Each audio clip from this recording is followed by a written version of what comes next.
Pattambi വല്ലപ്പുഴയിൽ KSRTC ബസ്സും ലോറിയും കൂട്ടിയിടിച്ച് അപകടം. 15ഓളം പേർക്ക് പരിക്കേറ്റു. ഇന്ന് പുലർച്ചെയാണ് സംഭവം.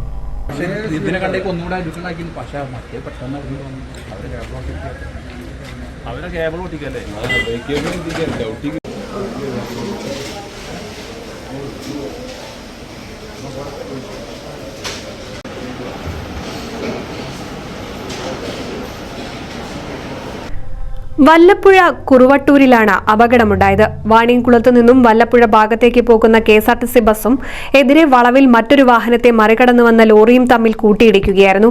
അപകടത്തിൽ ബസ്സിലുണ്ടായിരുന്ന 15ഓളം പേർക്ക് പരിക്കേറ്റു.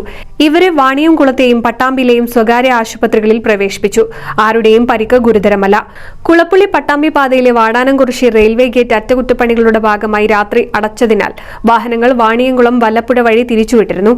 വീതി കുറഞ്ഞ വാണിയംകുളം വല്ലപ്പുഴ പാതയിൽ വലിയ വാഹനങ്ങൾ പോകുമ്പോൾ ഗതാഗത കുരുക്കും രൂക്ഷമാണ്. ഗതാഗതം നിയന്ത്രിക്കാൻ പോലീസുകാർ ഉണ്ടായില്ലെന്നും ആക്ഷേപമുണ്ട്.